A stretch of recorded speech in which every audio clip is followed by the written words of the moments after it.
Hello, dear students. Welcome to my class of this year physics. जो student BSc physics honours complete कर चुके हैं और जो स्टूडेंट्स कंटिन्यू भी कर रहे हैं, तो उनके लिए मैं बीएससी फिजिक्स कोर्स स्टार्ट कर रहा हूँ। ऑनलाइन में मेरा चला रहा है। तो here we shall discuss I am going to start the physics honours paper. तो there are different types of papers in the BSc physics honors, like quantum physics, mathematical physics, mechanics, thermal physics, classical physics, special theory relativity, atomic molecular and nuclear physics. तो ये तो सारे physics तो बहुत रोचक है, लेकिन स्पेशल थ्योरी ऑफ रिलेटिविटी ये मुझे कुछ ज़्यादा ही पसंद है. फैराडे का प्रसिद्ध कॉइल मैग्नेटिक एक्सपेरिमेंट से इसका उद्भव होता है, जिसमें उन्होंने कॉइल के पास मैग्नेट को घुमाया या मैग्नेट के पास कॉइल को घुमाया. ठीक है. और उससे जो विद्युत उत्पन्न हुई और ईएमएफ उत्पन्न हुआ, और इस घटना का समीक्षा करते हुए आइंस्टाइन ने 1905 में इस स्पेशल थ्योरी ऑफ रिलेटिविटी का सारा प्रपोजल बनाया और रखा. बहुत रोचक परिमाण है इसके.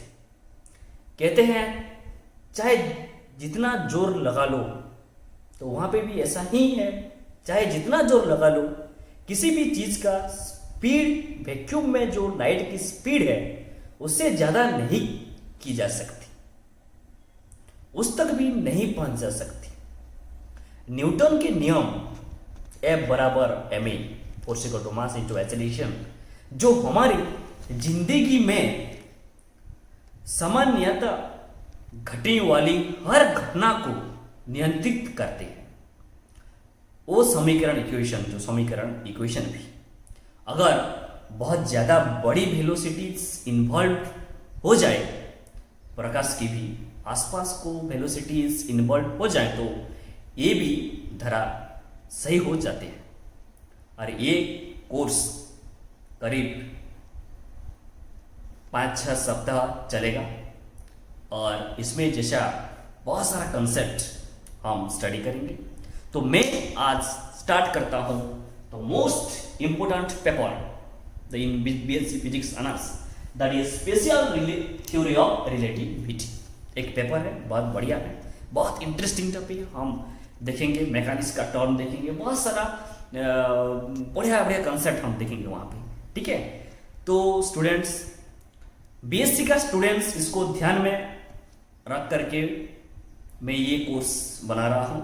ठीक है. लेकिन इसका जो गणित मैथमेटिक्स बहुत ज़्यादा इन्वॉल्व नहीं है.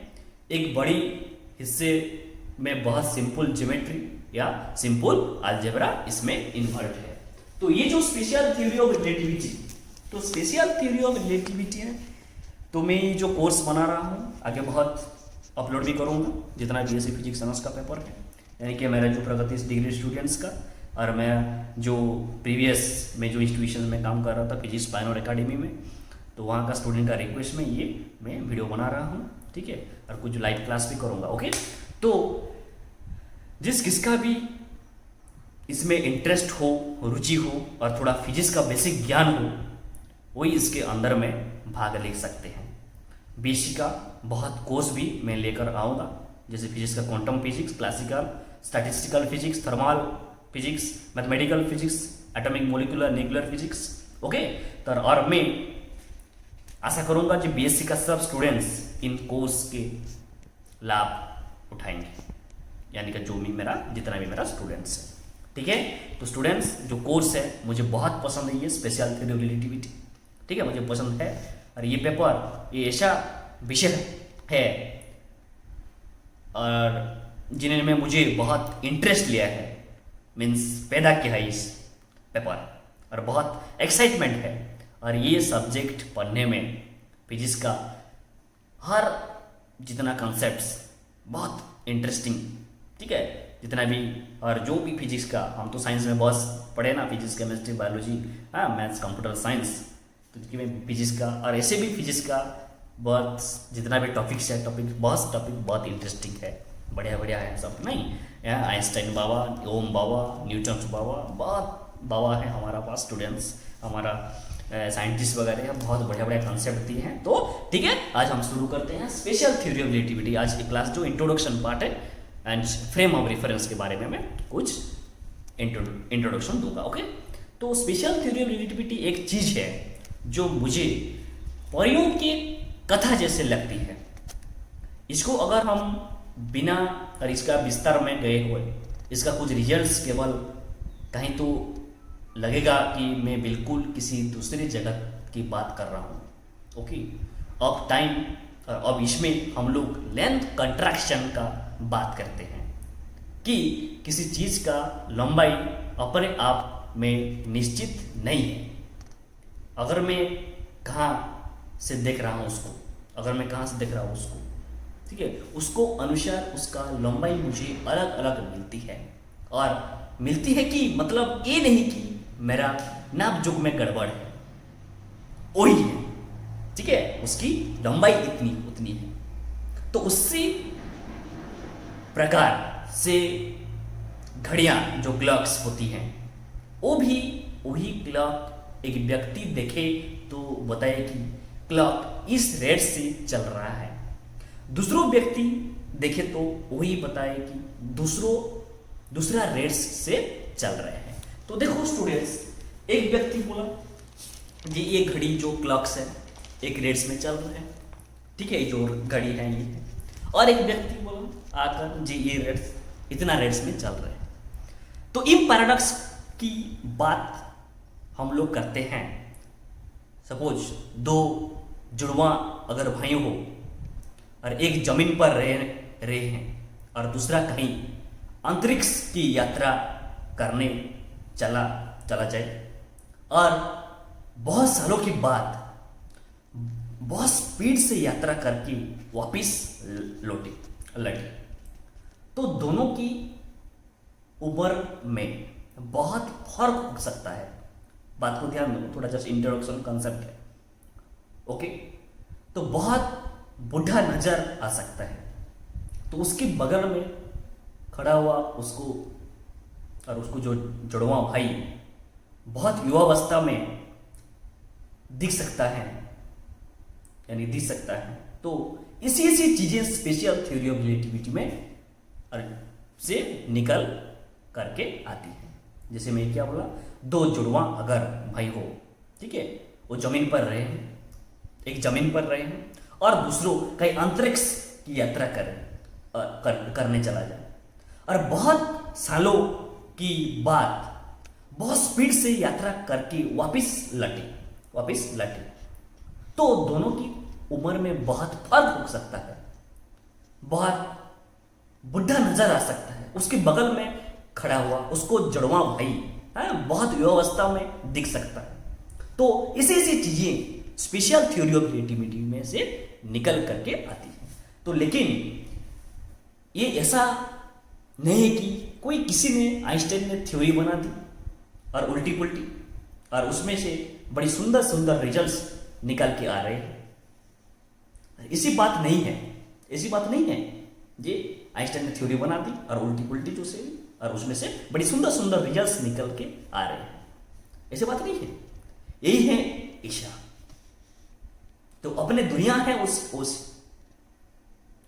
अपना दुनिया है उस, और इसके अंदर के ऊपर हमारा जीपीएस सिस्टम और बहुत सारी चीजें जो बनती हैं वो इसके आधार पर बनती हैं, इनकी थ्योरी के आधार पर बनती है। हमारी जो नेचर, हमारी जो प्रकृति है, हमारी जो नेचर है, तो वो अगर इसी नहीं होती तो हमारा जीपीएस का सिस्टम्स काम नहीं करता। अगर हमने सीधा सीधा न्यूटन्स लॉ के अनुसार अपना जीपीएस बनाया होता तो हम जाने और जाने को कहते कहीं म्यूजिक कॉन्सेप्ट में हो सकता, तो हमारा हॉस्पिटल पहुंच देता वो जीपीएस नहीं।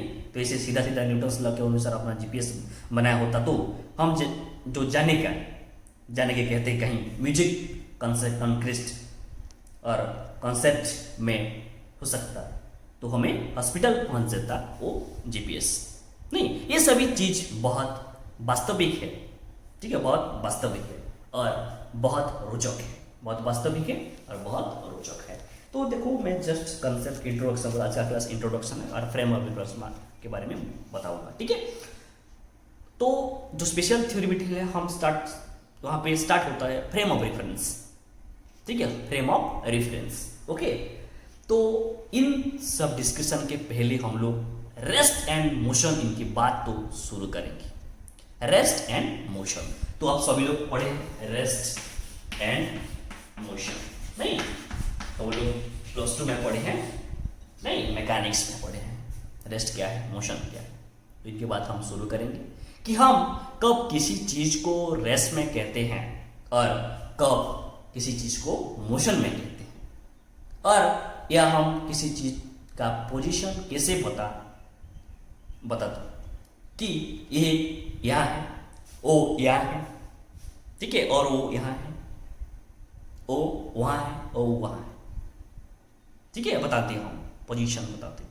तो उसके लिए हमें एक्स वाई जेड एक्सिस लेने चाहिए, x y and z axis लेने चाहिए, और एक्स वाई जेड एक्सिस ले करके हम बता सकते हैं कि इस समय में इस पार्टिकल को जो पोजीशन है वो कहाँ पर है, x बराबर कितना, y बराबर कितना और z बराबर कितना। आप सभी लोग पढ़िए कोऑर्डिनेट सिस्टम्स, तीनों कोऑर्डिनेट सिस्टम है, तीनों कोऑर्डिनेट अगर बता दिए तो हम पक्का समझ जाते कि अच्छा ये चीज यहाँ पर है, ये चीज वहाँ पर है नहीं।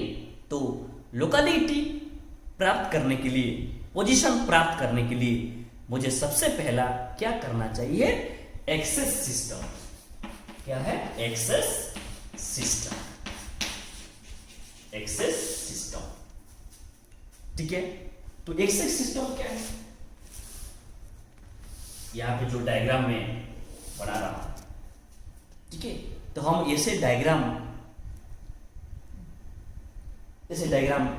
बनाते हैं जो दो लाइन है, ये दो लाइन ने इस ब्लैक बोर्ड का प्लेन में, और इस ब्लैक बोर्ड की प्लेन में हम समझ जाते हैं नहीं। और जो तिरछी वाले जो लाइन है वो परपेंडिकुलर, बोर्ड से परपेंडिकुलर इश्यू, ओके।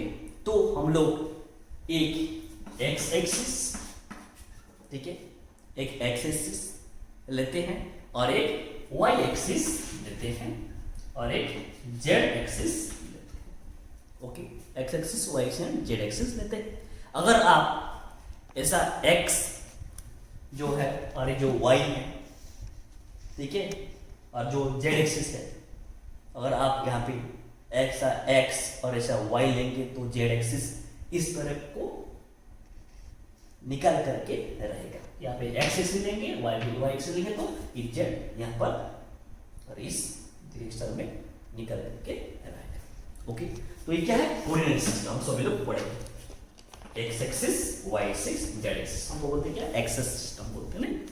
तो अगर हमारे पास ये 3 axis x y z axis हैं और उसके मंच हमारा लेंथ का स्केल हो, हमारे मंथ लेंथ का स्केल हो, तो हम बताएं कि ये 1 मीटर है या 1 सेंटीमीटर है और या 1 mm है। तो हमारे पास एक लेंथ का स्केल हो जिससे हम बता सकें कि ये इतना दूर है, वो उतनी दूर है, वो उतना दूर है, ठीक है। तो डिस्टेंसेस को हम नाप सकें, तो हमारे पास एक्सेस सिस्टम का होना चाहिए और लेंथ का स्केल होना चाहिए। क्या है? लेंथ का स्केल, लेंथ स्केल, ओके। और यूनिट्स भी होना चाहिए। किसी को मैं एक यूनिट लेंथ कहूंगा और कैसे उसके नापूंगा, नहीं तो हमारे पास यूनिट भी चाहिए। तो लेंथ को कैसे 1 मीटर 1 सेंटीमीटर, सभी लोग पढ़े हैं क्लास +2 में, system of units, MKS, CGS, FPS, नहीं तो मीटर, किलोमीटर, सेंटीमीटर, नहीं तो ये सब पढ़े हैं। तो लेंथ का मीटर सेंटीमीटर में हम मेजरमेंट करते हैं, नापते हैं, नहीं तो उसके लिए हमारे पास जो व्यवस्था होना चाहिए और वो होना चाहिए तब हम किसी चीज़ का पोजीशन बता सकते हैं, ओके है। और अगर वो पोजीशन समय के साथ नहीं बदल रहा हो, x बदल नहीं रहा हो, y नहीं बदल रहा हो, ये x नहीं बदल रहा हो, ये y नहीं बदल रहा हो, ठीक है, और ये z बदल नहीं रहा, तो हम कहते हैं वो चीज रेस्ट में है, वो चीज रेस्ट में है। तो कोई भी पोजीशन, कोई भी कोऑर्डिनेट सिस्टम नहीं बदल रहे, चेंज नहीं हो रहे। तो आप सभी लोग सिंपल +2 में पढ़े हैं कि rest, body is said to be rest if its position does not change with respect to time and surrounding, ठीक है। तो ये जो तीनों सिस्टम नहीं चेंज होगा तो बड़ी रेस्ट में है, हम बोलते हैं, नहीं वो चीज रेस्ट में है और वो चीज विराम अवस्था में है, हिंदी में बोलते तो विराम अवस्था बोलते हैं में है। और अगर वो तीनों में एक कोई भी, जो भी ये सिस्टम है, तीनों सिस्टम में कोई भी बदल जाए और या दो भी बदल जाए या तीनों बदल जाए, तो हम कहते हैं वो चीजें चल रही हैं, ठीक है। तो इसे हम लोग करते हैं मीन्स मोशन में है, ठीक है। हम लोग कहते हैं तो समय बदलने से पोजीशन नहीं बदले तो रेस्ट, और समय बदलने से पोजीशन बदले तो मोशन। तो समय की जो मीन्स टाइम, तो जो समय आ गया, जो टाइम है, तो ये टाइम एक बात आ गया, जैसे टाइम, ठीक है, तो बात आएगी टाइम। हम सभी लोग पढ़े हैं +2 में, ठीक है, मैकेनिक्स में mass, length, time, temperature, electric luminous intensity, है अमाउंट ऑफ सब्सटेंस, ये सब पढ़े हैं ना, नहीं फंडामेंटल क्वांटिटी, तो फिजिकल क्वांटिटी सब, तो फिजिकल क्वांटिटी से लेकर के फिजिक्स सब बना है, साइंस सब बने हैं। तो और इसमें हमारे अंदर में जो टाइम का, ठीक है, टाइम का भी स्केल होना चाहिए। क्या? टाइम का भी स्केल होना चाहिए। तो यहाँ पे मैं लिख रहा हूँ टाइम स्केल, ओके स्टूडेंट्स। तो आगे बहुत इंटरेस्टिंग है, मैं जस्ट इंट्रोडक्शन कर रहा हूँ, जस्ट कंसेप्ट, ठीक है। तो स्केल होना चाहिए, नहीं तो और उसका नापने के लिए भी हमारे पास व्यवस्था होना चाहिए। तो लेंथ का स्केल, उसको नापें और उसको नापने के लिए व्यवस्था, और टाइम का स्केल, उसका नापने के लिए व्यवस्था, और XYZ हमारी परपेंडिकुलर तीन जो दिखाएं, जिनको हम एक्सेस अक्ष बोलते हैं, हिंदी में कहते हैं, ये सब हमारे पास में अगर है तब हम शुरू करेंगे। तो वो ऑब्जेक्ट इस जगह पे है, वो वस्तु वो जगह में है, इस समय इस जगह पर है, इस समय जगह में वो वस्तु इस जगह में है, और उस समय उस जगह पर है। तो इसको हम लोग कहते हैं फ्रेम ऑफ रेफरेंस। इसको क्या बोलते हैं हम? Frame of reference, frame of reference क्या बोलते हैं? Frame of reference. और हिंदी में बोलते हैं निर्देश तंत्र। क्या बोलते हैं? निर्देश तंत्र भी बोलते हैं। तो फ्रेम ऑफ रेफरेंस, सपोज ये जो टाइम लेंथ स्केल का आ गया, हमारा पास एक्सिस है, हमारा पास जो नापने के लिए कुछ व्यवस्था है, एक्सिस को, टाइम को, लेंथ के लिए, तो उसको टोटल जो सिस्टम को बोलते हैं फ्रेम ऑफ रेफरेंस, ओके, निर्देश तंत्र। तो इतने चीज तक आप बता दे तो हम कहते हैं कि ये फ्रेम ऑफ रेफरेंस, ओके। तो हम लोग जाने और अनजाने में फ्रेम ऑफ रेफरेंस का इस्तेमाल करते हैं अपनी जिंदगी के अंदर, ठीक है। अगर हम जमीन पर और सड़क पर चल रहे हैं, जमीन पर खड़े हैं, सड़क पर चल रहे हैं और चल रहे होते हैं, तो सड़क पर खड़े भी होते हैं, और कोई पूछता है कि वो मंदिर कहाँ पर, ठीक है, तो हम बताते हैं कि 1 किलोमीटर इस सड़क पर चले जाओ और लेफ्ट जाकर फिर आधे किलोमीटर के बाद वो मंदिर मिल जाएगा। ठीक है, तो ऐसे बोलते हैं, तुम जाओ रास्ता में, लेफ्ट जाओ और फिर आधे किलोमीटर जाओ, ऐसे बोलते हैं, तो ये मंदिर मिल जाएगा। तो अरिया चिड़िया अगर बैठी है कहीं पर, तो हम बताते हैं कि अच्छा इतनी दूरी पर वो पेड़ है और वो फिर इतनी ऊंचाई तक, और ऊंचाई की ऊपर जो चिड़िया है। ठीक है, तो इसे हम बोलते हैं। तो सपोज मान लो चिड़िया का बात करते हैं कि हम जो मैं अभी बोला मंदिर कहाँ पर है, तो ये सब है सिंपल हमारा नेचुरल सराउंडिंग में सब लोग बोलते हैं। तो हम फ्रेम ऑफ रेफरेंस का इस्तेमाल करते हैं, और हम सपोज ट्रेन में जब बैठते हैं तो तब हमारी फ्रेम ऑफ रेफरेंस जो होता है कि वो ट्रेन के साथ फिक्स हो जाता है, यानी कि फिक्स हो जाता है। अगर हम ट्रेन में बैठते हैं, ट्रेन चल रही है, तो हम पूछते हैं अपने लोगों के साइड में जो बैठते हैं लोग, भैया आगरा कब आएगा? तो आगरा कब आएगा का क्या मतलब है? तो कि हमारी ट्रेन का फ्रेम में हमने XYZ एक्सिस बना रखे हैं, और वहां से हम आगरा का दूरी देख रहे हैं, और वो दूरी समय के साथ बदल रही है कि हम कहेंगे आगरा चल रहा है, यानी आगरा आने वाला है, आगरा आ गया, आगरा चला गया। तो वो उस फ्रेम ऑफ रेफरेंस में ये आगरा, ये कानपुर, ये जयपुर, जो श्रीनगर, ये सब चल रहा है। लेकिन वही हम प्लेटफॉर्म में खड़े हैं और खड़े हो जाते हैं, तो हम पूछते हैं ट्रेन आ गई क्या? ट्रेन आने वाले हैं क्या? तो ट्रेन चली गई क्या? तो उस समय में हमारा जो स्टेशन है वो नहीं चलता है। ठीक है, अगर हम कहीं खड़े हुए हैं लखनऊ में सपोज, तो वो लखनऊ नहीं चलता है।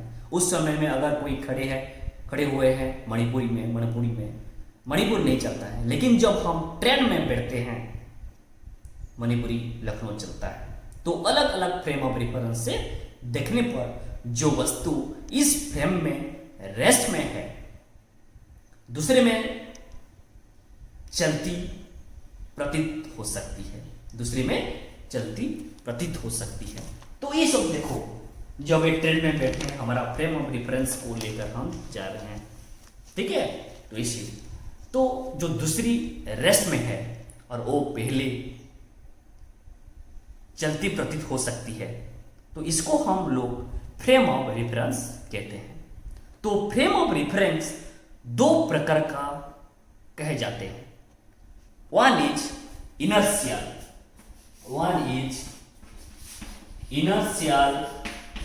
frame of reference, another is non-inertial frame of reference.